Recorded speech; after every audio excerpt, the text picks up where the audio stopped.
everyone, it's time for another episode of Nick's Nerd Network. We're going to be discussing Pokemon that had an impact on my life, Generation 2 Part 2. So if you want to see the first part of this video, you can click on the link in the description below. It'll take you to the first part. We're going to go ahead and start getting started. Another very exciting element from Generation 2 that had a huge impact on the world of Pokemon and my life as a Pokemon master is when they introduced Steel and Dark type Pokemon. And this did impact Generation 1 a little bit because Magnemite got a new dual typing, and we got a lot of dark typings. There were some new evolutions like Steelix and Scizor and Umbreon, which took Generation 1 Pokemon and brought them up to snuff with the Generation 2 new typings.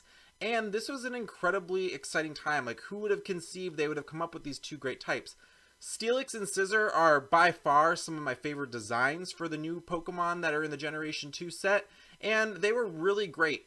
Scizor made bug Pokemon usable, and Steelix gave Onix a little bit of diversity. It was a big slow-moving rock-type Pokemon, now it's a big slow-moving steel-type Pokemon with a ground, and it was just amazing. And honestly, Umbreon is probably one of the most beloved Eevee evolutions out there. I mean, people are obsessed with Eevee evolutions, but it's a pretty cool evolution. Now, another important Generation 2 Pokemon is Azumarill. Now, if you look at Azumarill, it doesn't really look that special, and it really wasn't all that special in Generation 2, other than the rumors surrounding Marill, which was that it was Pikablue, or other variations of thinking it was like the next generation Pikachu.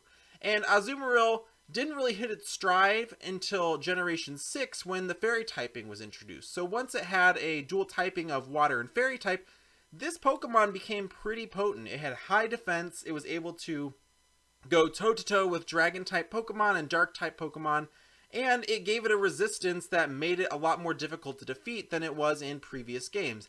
It was always a pretty, okay Pokemon. Was it anyone's favorite? No, but once it got that Fairy typing, it was able to combat with pseudo-legendary Pokemon like Dragonite and Salamence and Flygon and all of those great Pokemon. And it rivaled Kingdra. I mean, Kingdra was a really tough Pokemon to beat, and that Fairy typing gives you a huge advantage. Now, I also want to talk about some of the legendary Pokemon of Generation 2, and that is the three legendary dogs, Raikou, Suicune, and Entei. And these were so frustrating because, one, not only were they pretty cheap knockoffs of the legendary birds, Moltres, Zapdos, and Articuno, but, you know what? Legendary Pokemon, they're just not hard enough to catch on their own. You know what we should do is we should make it so they can run away and they're all over the map and they don't have a set location and you have to just keep searching for them on your Pokedex after you run into them. And you might run into them when you're like a level 5 Pokemon trainer. Well, you wouldn't learn into that early. But you're just constantly chasing around the map as they run away from you, and it was maddening.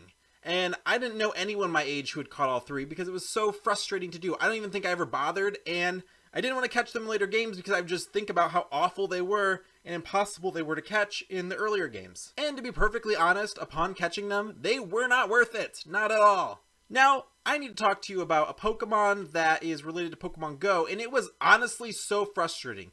Those of you who've been playing Pokemon Go a long while and since the beginning will remember the absolute dark ages when they released Generation 2 Pokemon. They released most of them all at once, and they released Blissey. Does anyone remember how absolutely awful Blissey was? And this is back where you could put 10 Pokemon in a gym, and they could all be the same Pokemon. So if you were facing a gym that had 10 Pokemon in it and at least 2 or more of them were Blissey, you might as well walk away because they weren't going anywhere. You were going to chip away, chip away, chip away. And it was back when it was so easy to hack the game that people would just keep replacing them. And it was just so frustrating and you really had no chance. Finally, thank goodness they nerfed them, but they're still pretty tough Pokemon to take down.